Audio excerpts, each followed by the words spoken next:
Alhamdulillah Rabbil Alamin. Nashhadu Rabbana annaka antallahu la ilaha illa anta ba'asta Muhammadur Rasulah basyiran wa nasira qawluhul fasl wa hukumul adal wa sunnatihir rusyd wa huwa bil mu'minina ra'ufur rahim. Fasallillahumma salli wa sallim ala sayyidina wa maulana Muhammadin wa ala alihi wa sahbihi wa sallim. Allahumma salli ala sayyidina Muhammadin tibbil qulubi wa dawaiha wa afiyatil abdani wa shifaiha wa nuril absari wa diyaiha wa ala alihi wa sahbihi wa sallim. Qala Allah Ta'ala fi kitabihil karim wa huwa asdaqul qailin. A'udzu billahi minasyaitonir rajim. Bismillahirrahmanirrahim. Ya ayyuhalladzina amanu taqullaha haqqa tuqatih wa la tamutunna illa wa antum muslimun. Shadaqallahul azim wa nahnu ala dzalika minas syahidin wasyakirin. La haula wala quwata illa billahi wa huwal aliyyil azim. Ma'asyiral muslimin, sidang jamaah Jumat yang insyaallah dirahmati dan dimuliakan oleh Allah Subhanahu wa taala. Alhamdulillah wa syukrillah wa la haula wa la quwata illa billahi wa huwal aliyyil azim. Hasbunallah wa ni'mal wakil, ni'mal maula wa ni'man nasir. Kita bersyukur kepada Allah Subhanahu wa taala karena nikmat Islam, iman dan ihsan, serta kita diberikan hidayah dan taufik untuk menunaikan satu kewajiban kita sebagai muslim, yakni pelaksanaan ibadah Jumat. Salat ini merupakan salat pilihan di hadapan Allah Subhanahu wa taala. Nasabah ia sampajak Jumat menjadi kafarah atau penghapus dosa selama satu pekan. Maka dia lima lebihna Nabi Muhammad sallallahu alaihi wasallam ia sampai perluin jamaah umatku antara solat fardu dengan fardu yang lain itu adalah penghapus dosa di antaranya. Akan tetapi angka dosa dia nalega sampai perlu napasi pulung ipong Allah Taala nanti pada solat Jumat baru Allah hapuskan dosa itu. Itulah sehingga solat Jumat yang kita lakukan setiap satu kali dalam sepekan adalah merupakan penghapus dosa selama satu pekan. Mudah-mudahan ibadah yang kita lakukan pada Jumat kali ini merupakan ibadah Jumat yang paling sempurna di hadapan Allah Subhanahu wa taala. Nasabah tasidi ibadah kadangkala ada kekurangan ketika kita laksanakan secara rutin, hanya berniat untuk menunaikan saja tanpa melihat kesempurnaan. Itulah sehingga ulama-ulama kita memiliki tingkatan dalam menjelaskan berbagai macam ajaran agama kita ini. Ada tingkatan yang hanya berkisaran di sarana masalah-masalah hukum yang dikenal dengan hukum-hukum Islam. Ada yang berkaitan dengan tauhid, masuk dalam teologi. Ada yang berkaitan dengan tasawuf yang masuk dalam ihsan. Kalau kita berbicara Islam berarti itu bicara mazhab. Tapi kalau kita bicara tauhid maka kita berbicara tentang masalah teologi. Disitulah lahir Mu'tazilah, Jabariyah, Qadariyah. Kalau kita berbicara ihsan maka disitulah lahir tasawuf dan juga memiliki mazhab-mazhab tertentu. Olehnya itu dalam khutbah yang singkat ini khatib ingin menyampaikan beberapa hal berkaitan dengan di seputar masalah pelaksanaan ibadah Jumat. Sebenarnya kalau kita mencermati penjelasan-penjelasan para ulama kita dalam kitab-kitab Mu'tabarah tentang pelaksanaan ibadah Jumat, ada 3 hal yang perlu diperhatikan pada Jumat, setiap Jumatnya. Yang pertama adalah mandi sunnah Jumat, dan ini yang kita anggap biasa, padahal sebenarnya mandi ini memiliki keberkahan yang luar biasa. Kalau kita buka dalam kitab Tabaqatus Syadiliyatul Kubra, bahkan dalam kitab-kitab tasawuf, banyak ulama sufi menjelaskan hikmah mandi sunnah Jumat. Sebenarnya mandi sunnah Jumat itu agak berbeda dengan mandi biasa. Karena sebelum kita mandi sunnah Jumat, mestinya kita mandi dulu. Jadi kita mandi membersihkan diri sampai bersih. Setelah kita sudah yakin bahwa sudah bersih, baru kita memulai mandi sunnah Jumat. Jadi sebenarnya pada hari Jumat itu kita mandi 2 kali. Yang pertama adalah mandi biasa, kemudian yang kedua setelah seluruh badan ini bersih, kita sudah pakai sabun, kita baru memulai mandi sunnah Jumat. Jadi kita berwudu kembali dengan sempurna. Akan tetapi mengusap kepala sampai telinga dan menyisakan kaki. Dalam kitab Nanjul Balaga Imam Ali juga dijelaskan kaidah ini. Setelah kita mandi sempurna, kemudian kita berwudu kembali dengan sempurna. Itulah yang dikatakan dengan mandi sunnah Jumat. Semua air yang kita gunakan membasahi tubuh pada saat melaksanakan mandi sunnah Jumat itu akan menjadi pemadam api neraka kala di yaumil akhir. Bahkan ada hadis yang mengatakan bahwa badannya diharamkan tersentuh api neraka ketika dia meninggal dalam keadaan setelah dia melakukan mandi sunnah Jumat. Jamaah Jumat yang insya Allah dirahmati dan dimuliakan oleh Allah Subhanahu wa Ta'ala, banyak di antara kita yang hanya mandi biasa, diubawami ceme bawami nareko Jumai, mandi biasa sebagaimana mandi pada umumnya, padahal sebenarnya mandi sunnah Jumat itu ada tata cara khususnya. Ini yang pertama. Kemudian yang kedua, saya wasiatkan ada satu waktu yang oleh Rasulullah SAW mengatakan bahwa di hari Jumat itu ada doa yang mustajabah. Ada waktu-waktu doa itu mustajabah. Ulama kita membagi, Ibnu Qayyim al-Jauziyah dalam beberapa kitabnya juga membagi tentang doa, di mana waktu doa itu mustajabah. Tiga waktu pak doa ngai tarima nareko Jumai, karena di situ ada waktu pintu langit terbuka. Situ ngana nareko kita mau mencermati dalam 1 tahun itu ada 5 malam. Allah Subhanahu wa Ta'ala tidak menutup pintu langit. Siapa yang bermunajat pada 5 malam itu maka doanya pasti mustajabah. Yang pertama adalah malam 1 Rajab, yang kedua adalah malam Lailatul Qadar, yang ketiga adalah malam nisfus Syaban, kemudian yang keempat adalah malam hari raya Idul Fitri, dan yang kelima adalah malam hari raya Idul Adha.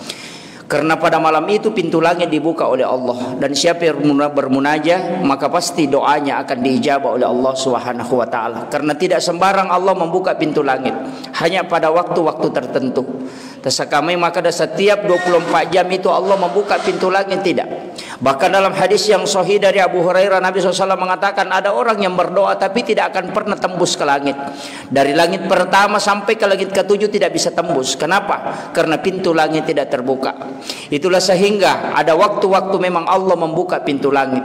Nariku idapi arwatue malam 1 Rajab, usahakan kita bermunajat pada waktu itu. Karena itu pintu langit sudah terbuka. Dan orang yang bermunajat pada malam itu akan tembus ke langit. Yang paling utama sering kita hiraukan adalah pada malam hari raya Idul Fitri dan malam hari raya Idul Adha. Itu luar biasa. Ketika kita memanfaatkan malam hari raya itu untuk bermunajat, maka orang itu akan diijabah doanya. Kemudian ini dalam 1 tahun. Akan tetapi ada waktu yang juga Allah bukakan pintu langit, yakni pada hari Jumat. Kalau kita buka kitab-kitab Mu'tabarah, ada 4 waktu di hari Jumat itu kita harus gunakan. Nomor sidi Kamis sore menjelang masuknya maghrib Jumat. Ya kok Kamis ya reweng kemarin sebelum maghrib Jumat, di situ pintu langit terbuka. Ibnu Qayyim al-Jauziyah mengatakan bahwa waktunya adalah sama dengan lamanya ketika kita membaca suratul Fatihah. Jadi hanya sebentar sekali. Itu menjelang azan maghrib, maka kita di situ bermunajat kepada Allah Subhanahu wa Ta'ala. Kemudian yang kedua, pendapat yang kedua mengatakan adalah ketika khatib duduk di mimbar untuk mengambil khutbah kedua. Antara khutbah pertama dengan khutbah kedua, maka di situ pintu langit dibuka. Maka bermunajatlah kepada Allah, karena siapa yang meminta pasti akan diijabah doanya. Kemudian yang ketiga adalah sesudah sholat asar pada hari Jumat, ba'dal maktubah. Ba'dal maktubah ini dijelaskan oleh ulama Imamun Nawawi ad-Dimashqi, mengatakan bahwa ba'dal maktubah yang dimaksud adalah tidak merubah posisi duduk sesudah sholat, sesudah salam, yakni posisi tahiyat itu tidak akan berubah. Ikupuraki maberesalang aja terubah posisi itu tetap pada posisi tahiyat, kemudian berdoa kepada Allah Subhanahu wa Ta'ala. Kenapa? Dalam hadis Rasulullah mengatakan orang yang sesudah sholat dan tidak merubah posisinya, maka itu sama dihukumi ketika dia masih sholat selamanya. Jadi siaga etana tahu tidak merubah posisi duduknya sesudah salam, maka itu dihukumi di sisi Allah masih ibadah di hadapan Allah Subhanahu wa Ta'ala. Akan tetapi ini tidak berlaku untuk imam. Ketika imam selesai salam, maka mestinya dia merubah posisi duduknya. Dalam kaidah sederhana ada ulama mengatakan membaca istighfar 3 kali, kemudian membaca la ilaha illallah wahdahu la syarika lah lahul mulku wa lahul hamdu yuhyi ala kulli syai'in qadir, kemudian membaca Allahumma ajirna minan nar, kemudian merubah posisi duduk sebagai tanda bahwa dia telah selesai melaksanakan ibadah salat. Akan tetapi seorang makmum itu masih dianjurkan kalau dia mampu untuk tetap duduk sebagaimana duduk tahiyatnya ketika dia melaksanakan salat. Kenapa? Karena dia masih dihukumi melaksanakan ibadah di hadapan Allah Subhanahu wa taala. Jemaah Jumat yang insyaallah dirahmati dan dimuliakan oleh Allah Subhanahu wa taala. Tapi ada satu ibadah yang saya mencari hadisnya dalam kitab-kitab hadis. Ada salah satu kitab hadis yang sangat monumental yang dikarang pada akhir abad ini adalah kitab ensiklopedia hadis Nabi yang 24 jilid, kurang lebih 600.000 hadis yang ada di dalamnya. Saya menemukan salah satu hadis yang diriwayatkan oleh Imam Daruqutni, dan ini terdapat dalam kitab-kitab ulama sufi. Bahkan guru Allahu yarham al-mukarram al-marhum al-maghfurlah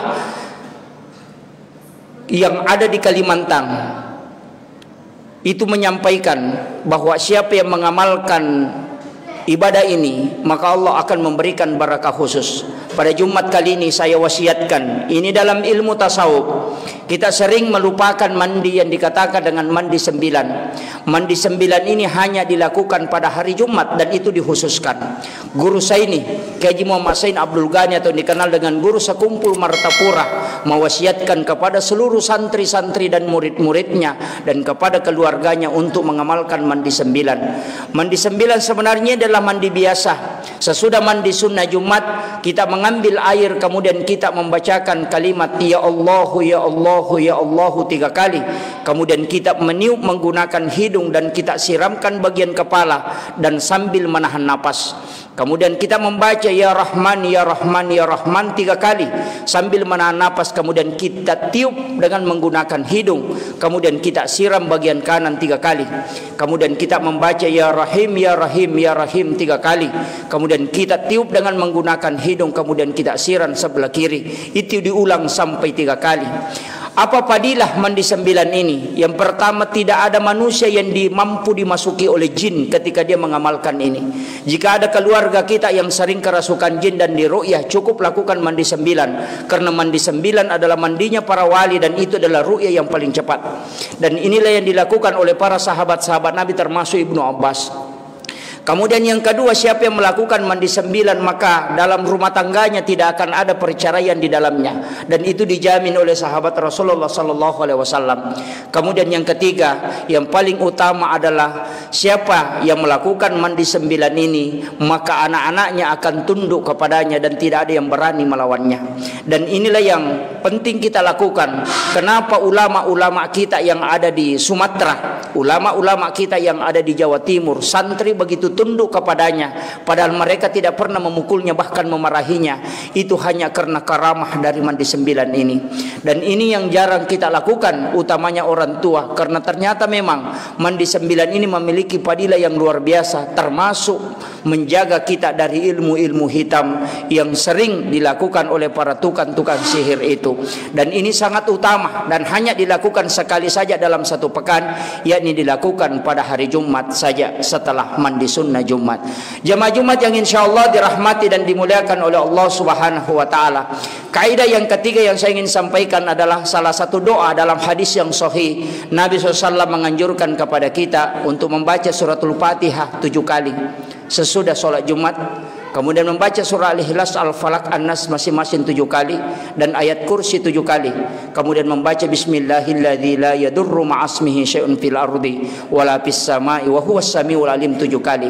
Ulama kita yang ada di Kabupaten Baru, Alena Gurutta Al-Mukarram Kiai Abdul Rahman Ambodalle almarhum al-Ghafurlah, itu mewasiatkan kepada santri yang ada di Pondok Pesantren DDI untuk mengamalkan itu. Saya tidak tahu apakah di Mangkosok masih tetap diamalkan sesudah sholat Jumat itu dibaca, karena Nabi SAW mengatakan siapa yang membaca suratul Fatihah 7 kali, Al-Ikhlas, Al-Falaq, An-Nas dan ayat kursi, kemudian membaca bismillahilladzi la yadurru ma'asmihi syai'un fil ardi wala fis samai wa huwas samiul alim, masing-masing 7 kali sesudah pelaksanaan sholat Jumat, maka dia tidak akan kena musibah hingga Jumat yang akan datang.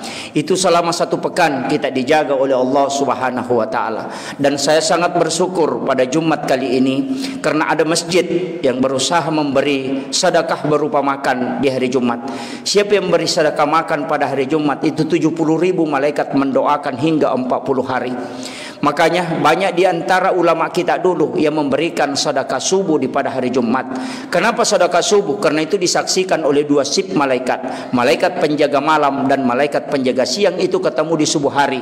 Dan di waktu asar pun demikian. Malaikat penjaga siang dan malaikat penjaga malam pun ketemu. Itulah sehingga kenapa Nabi mengatakan, siapa yang tidak sholat asar, maka semua ibadahnya, pahala ibadahnya mulai sejak dia bangun hingga masuk waktu maghrib itu diputihkan, dihilangkan semua.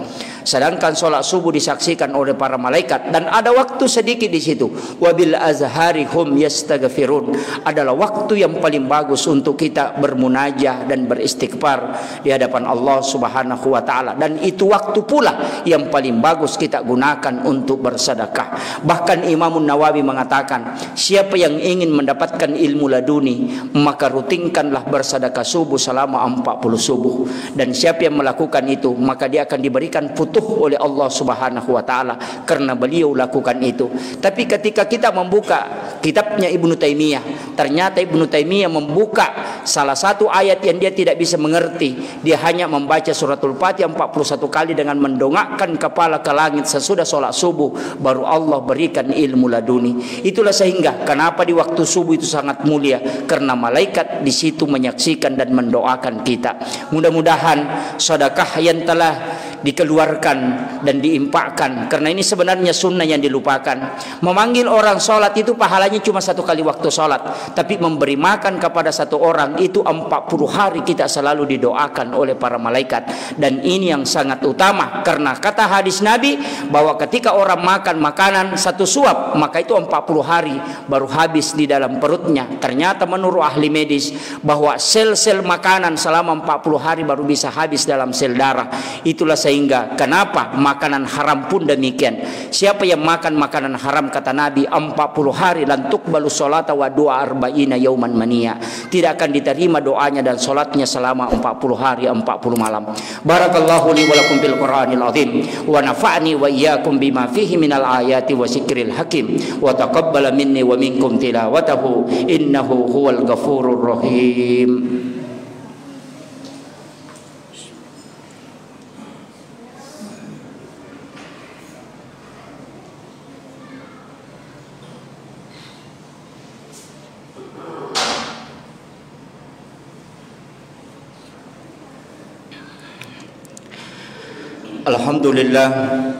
Alhamdulillah rabbil alamin wassalatu wassalamu ala asyrafil anbiya'i wal mursalin sayyidina wa maulana wa habibina wa syafi'ina wa ala alihi wa ashabihi wa sahabatihi ajma'in. Faqad qala Allah Ta'ala fi kitabihil karim wa huwa asdaqul qa'ilin. A'udzu billahi minasyaitonir rajim. Bismillahirrahmanirrahim. Ya ayyuhalladzina amanu taqullaha haqqa tuqatih wa la tamutunna illa wa antum muslimun. Wa alamu anna Allah amarakum bi amrin fihi bi nafsihi wa thanna bil malaikati qudusihi. Faqala ta'ala inna Allaha malaikatahu yusalluna 'alan nabi. Ya ayyuhalladzina amanu sallu 'alaihi wa sallimu taslima. Allahumma salli wa sallim ala sayyidina Muhammadin wa ala ali sayyidina Muhammad. Asyhadu an la ilaha illallah wahdahu la syarikalah wa asyhadu anna Muhammadan abduhu wa rasuluh. Allahumma ghafir lil muslimina wal muslimat wal mu'minina wal mu'minat al ahya'i minhum wal amwat innaka sami'un qarib mujibu da'wati yakadil hajat wa yakasifal baliyat. Allahumma ansur man nasradin wa hazul man hazalal muslimin wa ali kalimatika ila yaumiddin.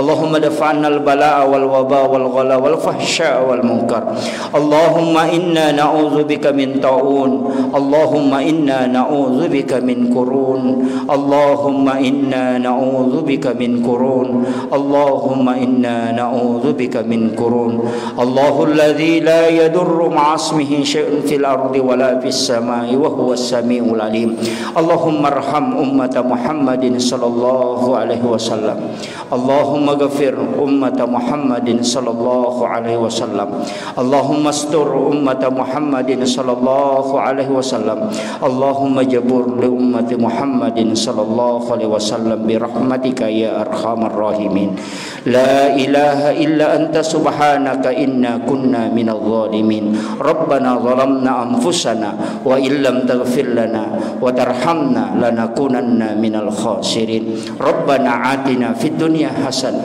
وفي الآخرة حسنة وقنا عذاب النار وقنا عذاب النار وقنا عذاب النار وصلى الله على سيدنا محمد والحمد لله رب العالمين عباد الله إن الله يأمركم بالعدل والإحسان وإيتاء ذي القربى وينهى عن الفحشاء والمنكر يعظكم لعلكم تذكرون فاذكروا الله العظيم يذكركم واسألوه من فضله يؤتكم ولذكر الله أكبر والله يعلم ما تصنعون. أقيموا الصلاة.